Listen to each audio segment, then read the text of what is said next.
Hello student, हर हर महादेव। हमारा जो initiative है टू कंप्लीट 6 to 12 एनसीईआरटी, इसमें क्लास 6, 7, 8 कंप्लीट हो चुका है। आज है class 9 economy, last chapter of economics, chapter 4 food security in India. सबसे इम्पोर्टेंट यहाँ पे क्वेश्चन बनता है कि फूड सिक्योरिटी होता क्या है। अगर फूड सिक्योरिटी का मतलब जानना है तो उसमें सबसे इम्पोर्टेंट है कि फूड अवेलेबल हो, एसेसिएबल हो और अफोर्डेबल हो। मतलब कि हर एक जनता के लिए, चाहे वो पुअर से पुअर क्यों ना हो, मतलब सबके लिए अगर फूड अवेलेबल है, एसेसिएबल है और अफोर्डेबल है तो ही ना फूड सिक्योरिटी होगा। कि मतलब जो हमारे जो स्ट्रेटा में जो सबसे नीचे हैं उनको भी अवेलेबिलिटी मिल जाए फूड का। ऐसा ना हो कि वो भूखे सोए, जैसे गरीबों को होता है कि वो भूखे सोते, वैसा ना हो। एसेसिएबल हो और अफोर्डेबल भी हो, इस रेट पे हो कि ना एसेसिएबल हो कि वो हर एक पर्सन तक पहुंचे, रिच करे, ठीक है। और अफोर्डेबल ऐसा हो कि ना उसमें ज्यादा उसको बाय करने के लिए एक इंडिविजुअल को इतना खर्च ना करना पड़े कि उसको वो सोचे, मतलब इस अफोर्डेबल रेट पर हो कि जिससे ना उसका भरण पोषण हो सके, उसके परिवार का भी, ठीक है। Why do we have to talk about food security? अब देखो इम्पोर्टेंट क्या है फूड सिक्योरिटी के बारे में, हमसे को बात क्यों करना चाहिए, ठीक है। फूड बहुत नेसेसरी होता है, सब्सटेंस हमारी लाइफ का। जो भी कंट्री में रहते हैं, चाहे वो रिच हो पुअर हो, वो फेस करते हैं क्रेडिट ड्यूरिंग कैलेमिटीज और नेचुरल डिजास्टर, क्राइसिस और नेचुरल डिजास्टर के समय वो सब ना फेस करते हैं फूड सिक्योरिटी के इश्यूज को, ठीक है।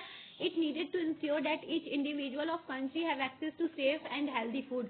तो ये एक इम्पॉर्टेंट एस्पेक्ट बनता है कि हमारे कंट्री में, चाहे हमारे कंट्री के स्ट्रेटा के ऊपर लोग हो या हमारे कंट्री के स्ट्रेटा के नीचे लोग हो, सबको अफोर्डेबल फूड मिल जाना चाहिए, हेल्दी फूड, ठीक है। मतलब सेफ और एसेसिएबल फूड मिल जाना चाहिए, क्योंकि फूड बहुत ज्यादा इसेंशियल है ह्यूमन लाइफ को जीने के लिए, ठीक है। अब क्या होता है food, who are food insecure, ठीक है। कौन ऐसे हैं जिनको फूड नहीं मिल रहा है, फूड इनसिक्योर होंगे ना कोई, तो फूड इनसिक्योर कौन होते हैं उसके बारे में है। तो देखो क्या होता है, जो लैंडलेस पीपुल होते हैं वो फूड इनसिक्योर होते हैं, क्योंकि उनको नहीं रहता है कि उनके पास ना फूड का अवेलेबिलिटी होता है। तो लैंडलेस पीपुल होते हैं फूड इनसिक्योर। ट्रेडिशनल आर्टिसंस होते हैं, प्रोवाइडर ऑफ ट्रेडिशनल सर्विसेज होते हैं, पीटी सेल्फ एम्प्लॉयड वर्कर्स होते हैं, डिस्ट्यूट इंक्लूडिंग बेगर्स होते हैं, जो भी गरीब होते हैं उनको भी इसमें इंक्लूड किया जाता है, ठीक है। उसके बाद कौन है, it is basically involve those who do not know if they will get food for 7 days in next 12 months। और उनको भी शामिल किया जाता है जिनको इतना भी नहीं पता होता है कि उनको ना 7 days भी मिलेंगे नेक्स्ट 12 months में खाना, ठीक है। तो ना वो सब चीज को भी, उनको भी इन्वॉल्व किया जाता है, वो सब इनसिक्योर है फूड को लेके, ठीक है। फूड सिक्योरिटी इंडिया में क्या है, अब इसके बारे में बताया जा रहा है, ठीक है। इंडिया में फूड सिक्योरिटी के लिए क्या बनाया गया है, ठीक है। तो हमारा जो इंडिया है उसमें ना सिचुएशन है फेमाइन का, बंगाल में आया था, जो फेमाइन आया था 1943 में। इंडिया ना सेल्फ सफिशिएंट नहीं था उस समय में फूड बाय एंड ऑफ 1970, ठीक है। सेल्फ सफिशिएंट भी नहीं बना था फूड को लेके 1970 तक। बट ना इंडिया सिक्योरिटी कंप्राइज किया कंपोनेंट बफर स्टॉक को और पब्लिक डिस्ट्रीब्यूशन सिस्टम को। इंडिया की जो फूड सिक्योरिटी जो डिपार्टमेंट है उन्होंने ना सिक्योर किया बफर स्टॉक को भी और पब्लिक डिस्ट्रीब्यूशन सिस्टम को भी, ठीक है। पब्लिक डिस्ट्रीब्यूशन सिस्टम में क्या और बफर स्टॉक में उनको ना मतलब कि खाना को जमा करना स्टार्ट किया, ठीक है। तो इसमें सबसे इंपॉर्टेंट है बफर स्टॉक क्या होता है। बफर स्टॉक ऐसा स्टॉक होता है जो एक्यूमुलेट करता है फ्यूचर यूज के लिए फूड को, ठीक है। मतलब वो स्टॉक में रखा जाता है, फूड को इतने मात्रा में रख लिया जाता है ताकि अगर फूड का कमी होगा फ्यूचर में तो उस फूड को ना उसको अवेलेबल किया जा सकेगा उस बफर स्टॉक से, ठीक है। ये फूड कॉर्पोरेशन ऑफ इंडिया के द्वारा होता है, जो हमारे इंडिया में एक सेंट्रल लेवल डिपार्टमेंट है फूड कॉर्पोरेशन ऑफ इंडिया, उसके द्वारा ये काम किया जाता है, ठीक है। इसमें ना ग्रेन को प्रोक्यूट किया जाता है सरप्लस प्रोड्यूसिंग स्टेट से और डिस्ट्रीब्यूट करता है डेफिसिट और अमॉन्ग्स पुअर स्टेट में। मतलब कि जहां से ग्रेन ज्यादा आता है, सोचो अगर सपोज किया जाए तो यूपी से बहुत ज्यादा ग्रेन आ रहे हैं, अब बिहार में ग्रेन नहीं है तो क्या किया जाएगा, तो वहां से सप्लाई बिहार को किया जाएगा या फिर अनपुअर कंट्रीज जो स्टेट जो होंगे उनको सप्लाई किया जाएगा, ठीक है। अब क्या होता है public distribution system. Public distribution system होता है ग्रेन दिया जाता है पुअर को, जो भी पुअर स्ट्रेटा ऑफ पीपुल को दिया जाता है जिनके पास इतना भी मतलब इतना उनके पास अर्निंग नहीं होता है कि वो अपने लिए ना फूड ग्रेन अवेलेबल कर सके, तो उनको ना जो फेयर रेम्यूनरेटिव प्राइस में ना, मतलब उनको राशन शॉप से फेयर प्राइस में शॉप पे उनको मिल जाता है नेसेसरी जो फूड होते हैं लोअर प्राइस पे मार्केट वैल्यू से, ठीक है।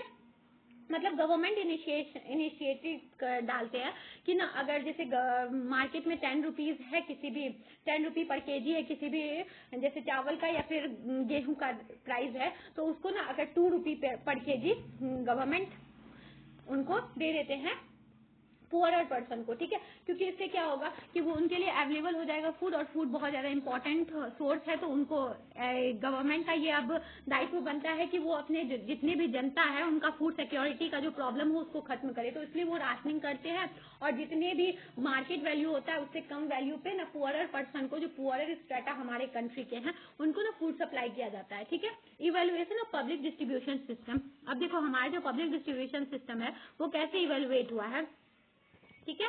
तो बताया जा रहा है it started with universal coverage with non distinction between the poor and non poor. तो इसमें ना सबसे पहले ये चीज को कन्फर्म किया गया कि ना कौन पुअरर है कौन नॉन पुअरर है, उस चीज को लिया गया, ठीक है।